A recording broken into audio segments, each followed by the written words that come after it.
We begin with the Korea-Africa summit that has kicked off here in South Korea. The first summit of its kind has been much anticipated. So let's go straight to our Kim Do-yeon, who's covering at the spot. Do-yeon, what are we expecting right now? Tommy, good morning. African leaders have been arriving here one by one, and things are just getting started. Now, we've been reporting this over and over, but this is the biggest multilateral event that the Yoon administration has hosted so far here in South Korea, with 48 African nations participating, plus some of the organizations that represent Africa. Just the arrivals and greetings took 1 hour, and for the media as well, the security around this venue is very tight at the moment. Now, just in few moments, the opening ceremony will begin and the leaders will go into the morning discussion session, which will be followed by a luncheon after this afternoon discussion, a closing ceremony, and a joint press conference. As a reminder, this summit's theme is the future we make together, shared growth, sustainability, and solidarity. Yoon is also hoping that the summit will enhance cooperation with African nations that are rich in critical minerals and boost trade ties with them. Well, the first official event-wide engagement was last night at the welcoming dinner banquet. How did that unfold? That's right. President Yoon hosted a dinner for all 48 participating nations at Seoul Shilla Hotel last night. Taking the podium, President Yoon's remarks, which basically was one of the first remarks that he made in front of all participating nations, focused on being good partners. He said 3 things made South Korea's fast economic growth possible: visionary leaders, courageous businesses, and hardworking citizens, and that the nation is ready to share its experience with its African partners. Take a listen. 가장 가난하고 어려운 시절을 겪었고 가장 극적으로 경제 발전과 번영의 길을 개척해 왔기 때문에 한국은 아프리카의 진실된 친구로서 함께 미래로 나아갈 준비가 되어 있습니다. He also pointed out the similarities between the culture of Korea and parts of Africa and gave Kenya's national motto, Harambe, a Swahili word for meeting all pulled together, as an example. Yoon said that this is a sentiment deeply rooted in South Korean society as well. Mohamed Ould Sheikh El Ghazouani, the president of Mauritania, who also serves as the chair of the African Union, replied in his remarks that he has high hopes for cooperation, which will also tackle global challenges together. There were performances that mixed cultures, and the meal was also a fusion of Korean and African dishes. All right, now President Yoon had a busy few days, including yesterday when he greeted the leaders here in the country. Tell us more about that. That's right. He met with 10 leaders just yesterday, as is customary, including leaders of Lesotho, Cote d'Ivoire, Rwanda, and Cabo Verde. Yoon told leaders that he hopes the summit will contribute to mutual growth by strengthening tailored, mutually beneficial cooperation in various fields such as energy, infrastructure, critical minerals, and agriculture. African leaders spoke of their interest in cooperation with South Korea as it is a tech powerhouse. Now, these greetings will continue over the next couple of days, as there are around 30 heads of state to see out of the 48 participating nations. Tami? All right, Do-yeon, thank you. That was our Kim Do-yeon reporting from the summit site. Now, on the agenda for the summit starting today is heightening economic cooperation, as Seoul aims to serve as a bridge between the developed and developing worlds. Our Moon Hae-yeon has the details and potential partnerships to explore between the two. Africa is an extremely diverse continent with a wide range of low, middle, and high-income economies. The World Bank dubs Sub-Saharan Africa the world's largest free trade area, with a 1.2 billion person market, as well as being rich in natural resources. This is what makes the continent an attractive partner for economic cooperation, as the issue of secure supply chains for raw materials becomes more and more important in South Korea. During the 4th Korea-Africa Forum back in 2016, both sides agreed to enhance their economic cooperation, as well as collaboration in other sectors such as science and technology, human resources, and fostering the younger generation. But over the past 10 years, progress has been somewhat stunted. It only accounts for about 1 to 2% of Korean exports and 1 to 1.5% of Korean imports. And the big reason for that is that African GDP as a region is still very small. Africa's global share of GDP is around 5%, while South Korea's accounts for 1.6%. This means that the GDP of the whole region equates to just 3 times that of South Korea. The low GDP combined with the geographical distance has made trade difficult, along with the political instability in certain areas that have made it a risky region to do business with. However, the International Monetary Fund has set optimistic forecasts for economic growth in the sub-Saharan region, predicting that this will rise from 3.4% last year to 3.8% this year after 4 turbulent years. We have to remember that the African continent's share of population is about 18%.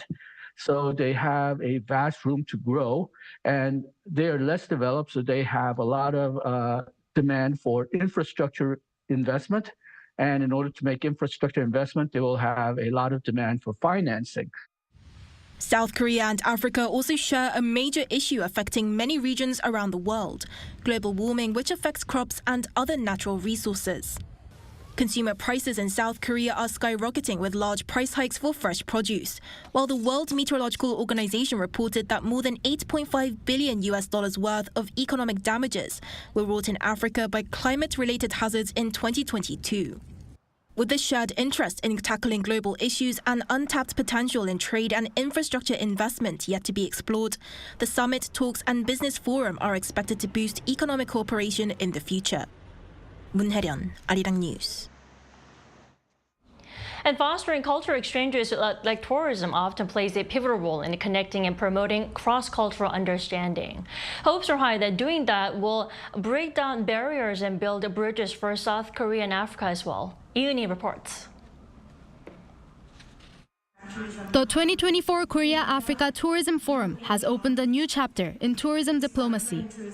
Joining hands with the Korea Tourism Organization and the United Nations Tourism, South Korea's Culture Ministry hosted the forum participated in by the President of Mauritius and ministers from across Africa, including Nigeria and Namibia.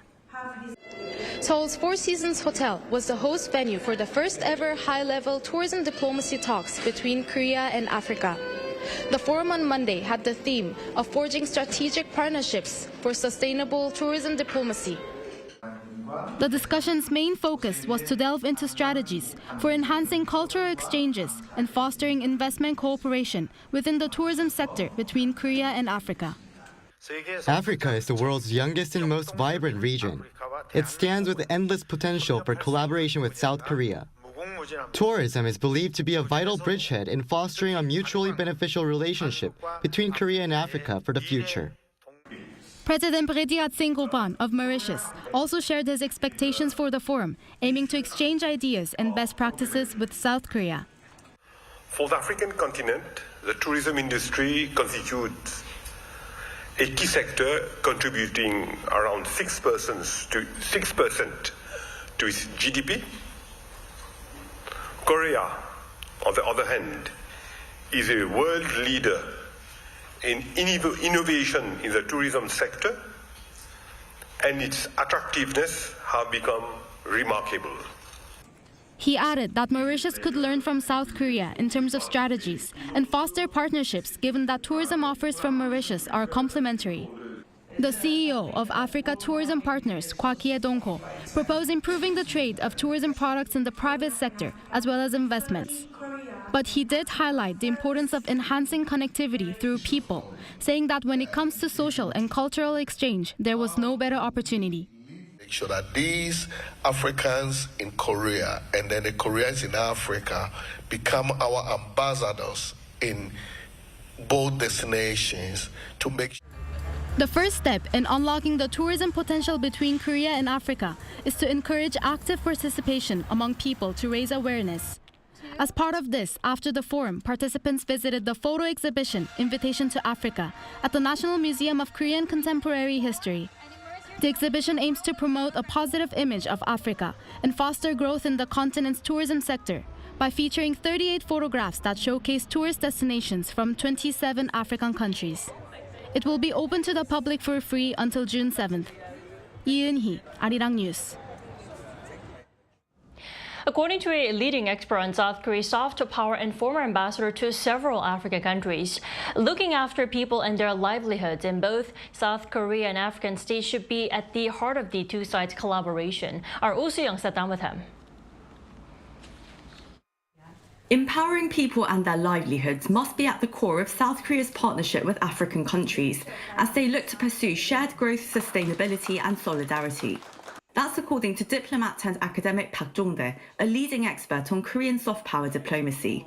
While Seoul's multilateral engagement with 48 African countries this week comes late compared to other advanced economies, Park says South Korea has unique merits to offer. It is natural, I think, that now we step up and meet the challenge to assume greater capabilities. And that is in line with the government vision, President Yoon Suk-yeol's vision of a global pivotal state. That we want to be also a leader in international fields, in also universal values, okay? And security and promotion of prosperity. And we can share our experiences, which is vital, especially for developing countries. With food shortages, severe weather events, internal conflicts and corruption hindering socio-economic growth in African countries, the former ambassador to Uganda and South Africa raised the need for a people-centered approach rather than temporary military or political solutions. So I think human capital development should be our centerpiece of collaboration because it really determines everything. And Africa does not have challenges in development because it lacks resources or means, or even lack of institutions. They have.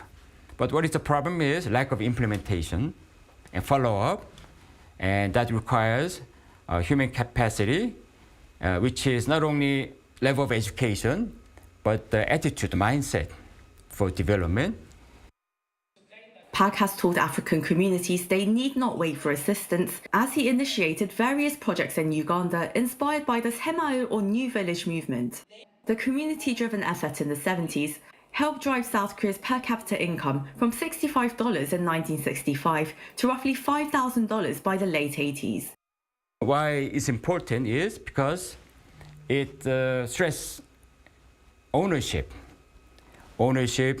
For example, the motto of Semaundong is diligence, self-help, and cooperation. It's not about getting funding, getting assistance, or being dependent. It's about self-empowerment, which I think is crucial for the success of all the development projects. And it's the fastest way that Africa can get out of poverty and to achieve development. He hopes the two-day summit will serve as a springboard for more targeted cooperation between African states and South Korea, as well as non-governmental actors and businesses in areas like agribusiness, digital technology, energy and infrastructure. So your acquaintance with Africa, it stretches beyond your long distinguished career as a diplomat. It goes back to your childhood years as a boy living in Uganda. So on a personal note, how do you hope to see more cultural or people-to-people exchanges between the countries? Yes, having lived in Africa when I was a youngster and having returned as a diplomat, there's certain myths that has to be dispelled. For example, many people think that the living conditions in Africa is very harsh with the detrimental environment. That is not the case. While Africa has huge desert, Saharan desert and Sahel region, but it also has very fertile land. But largely, it has the endowment. It's very much blessed. And also it has rich minerals, precious minerals. So there are huge potential. But what attracted me most is people are very open and pragmatic and flexible. Since this is the first time ever that Korea has invited the vast majority of African heads of state, and it's a very useful occasion to use it as important momentum to jumpstart our collaborative relations and also to spur exchanges, cultural exchanges, people-to-people exchanges, but also academic exchanges. And our goal is to make it successful so that we'll be able to continue this summit on a regular basis. Well, on that note, we really do hope for the success of this first ever Korea-Africa summit. And thank you so much for your time today, Ambassador. Okay, it was a great pleasure. Thank you very much. Thank you.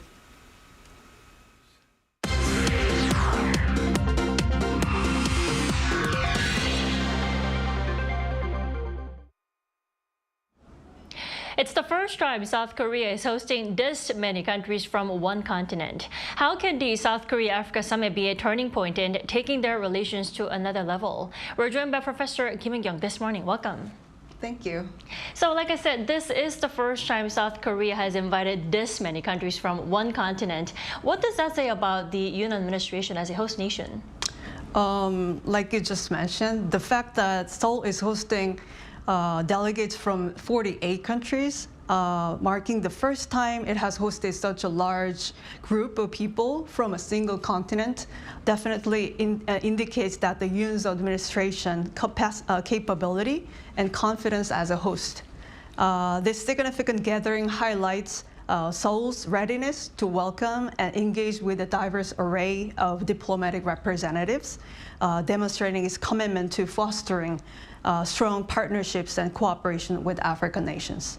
By successfully organizing and facilitating this historic moment, the Yoon administration showcases its proficiency in managing large-scale international events and its dedication to promoting dialogue and collaboration on a global scale.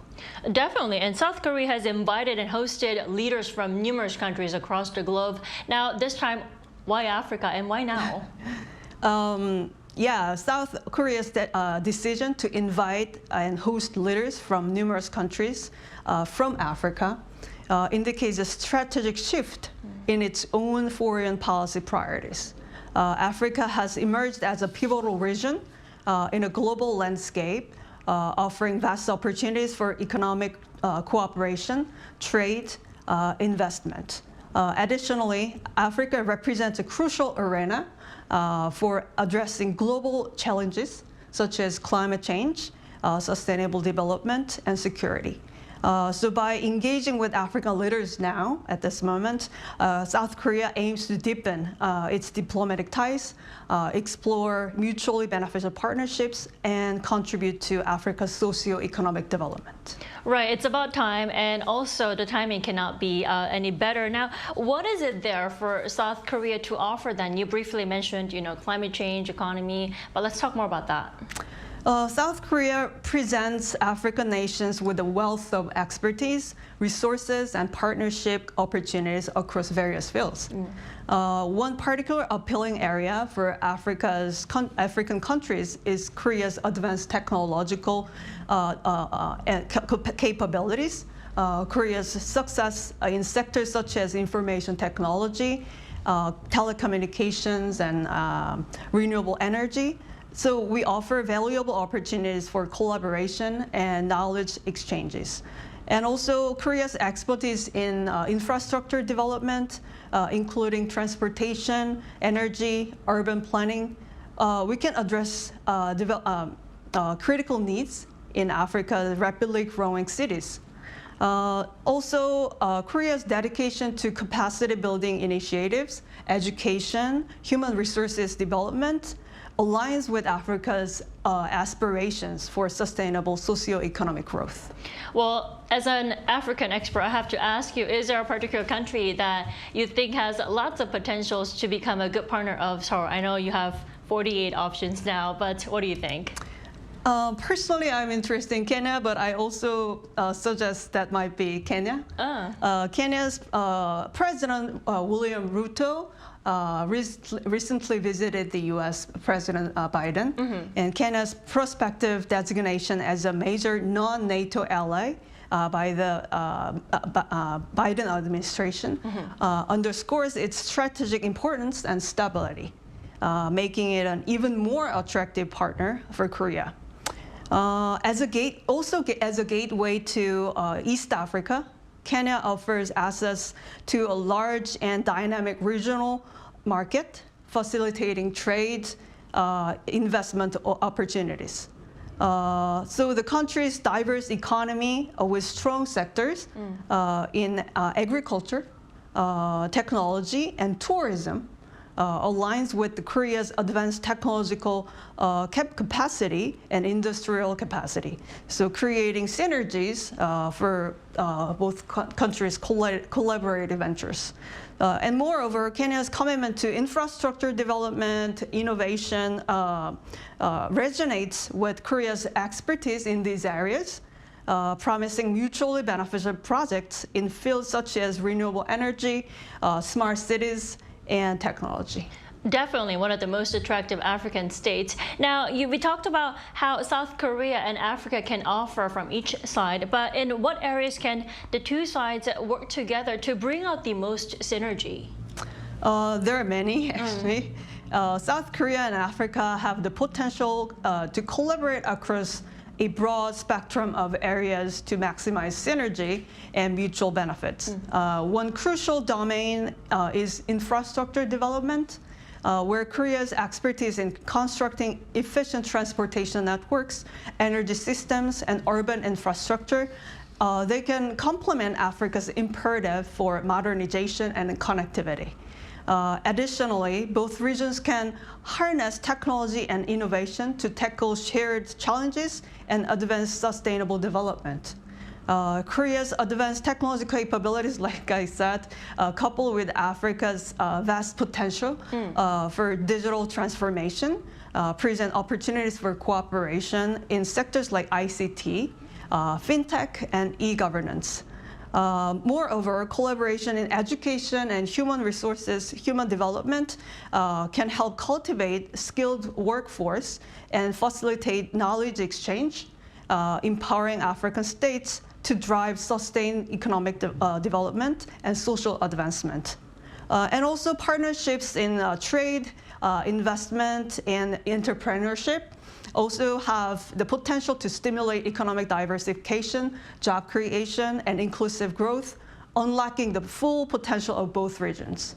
Overall, by collaborating these areas, South Korea and Africa can leverage their complementary strength to achieve greater prosperity and development. Right, it's especially exciting that there's so much to explore between the two. All right, Professor Kim In-kyung, thank you so much for your time and your insight to this morning.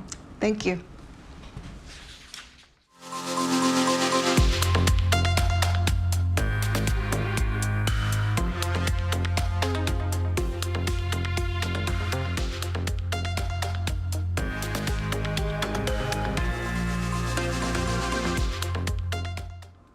South Korea's east coast may be harboring vast amounts of gas and oil that can be used for up to nearly 3 decades and 4 years, respectively. Now, exploratory drilling work will begin later this year. Lee Si-hoo has this report. On Monday, President Yoon announced that he had approved South Korea's exploratory drilling for potentially vast oil and gas reserves in the East Sea off the southeastern coastal city of Pohang. 저는 오늘 산업통상자원부에 동해 심해 석유가스전에 대한 탐사 시추 계획을 승인했습니다. 사전 준비 작업을 거쳐 금년 말에 첫 번째 시추공 작업에 들어가면 내년 상반기까지는 어느 정도 결과가 나올 것입니다. President Yoon said at a briefing in his office, there's a high chance the area may contain as much as 14 billion barrels of oil and gas, according to studies by expert organizations, upon request from the South Korean government. He says the amount is judged to be 300 times the amount of resources discovered in an EC gas field in the late 1990s, and about the amount of natural gas that could fuel the country for more than 29 years. And the field could also contain enough petroleum to last the country for more than 4 years.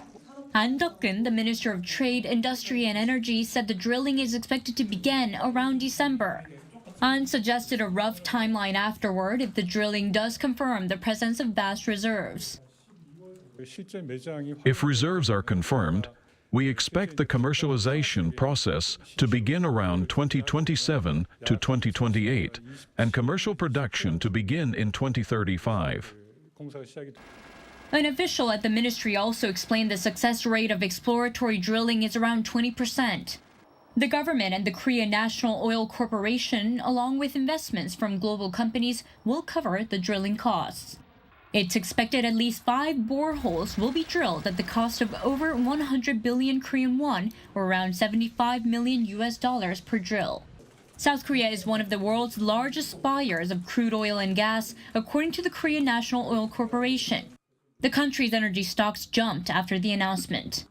Lee Si-hu, Arirang News. Washington on Monday slammed North Korea for its recent sending of balloons carrying trash across the border to South Korea, calling it a disgusting tactic. According to U.S. State Department spokesperson Matthew Miller, the balloons are both irresponsible and childish. He also called on the North to put an end to such actions, adding that the U.S. condemns any country that sends trash to its neighbor. Preliminary results show Mexico electing its first female president, Claudia Sheinbaum. The former Mexico City mayor is set to begin her 6-year term on October 1st. Lee Seung-jae has more. For the first time in the 200 years since Mexico became a republic, a female president is set to take office in the country. Preliminary data from the National Electoral Institute showed that Claudia Sheinbaum won between 58.3% to 60.7% of the vote to win the country's presidential election. The 61-year-old takes over her longtime political ally and mentor, Andrés Manuel López Obrador. She also becomes the first Jewish leader of Mexico, having been born to Lithuanian and Bulgarian Jewish parents. A climate scientist, Sheinbaum was also the mayor of Mexico City from 2018 to 2023. Many political pundits see her as continuing the work of Obrador, whose social welfare programs led to the success of the Morena party. The president-elect pledged to stick to her predecessor's policies, which include scholarships for more than 12 million students and pensions for all senior citizens. Sunday's election was also the largest in the country's history, with more than 98 million voters registered. She will begin her 6-year term on October 1st. Lee Seung-jae, Arirang News.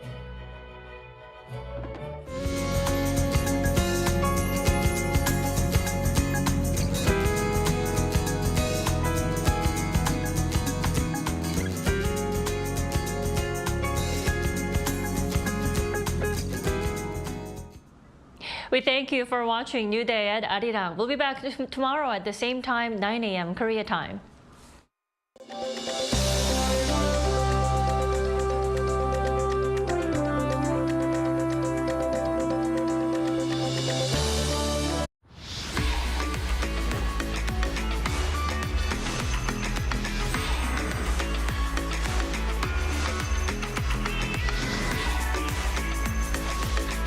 Lotte takes a new leap beyond its boundaries.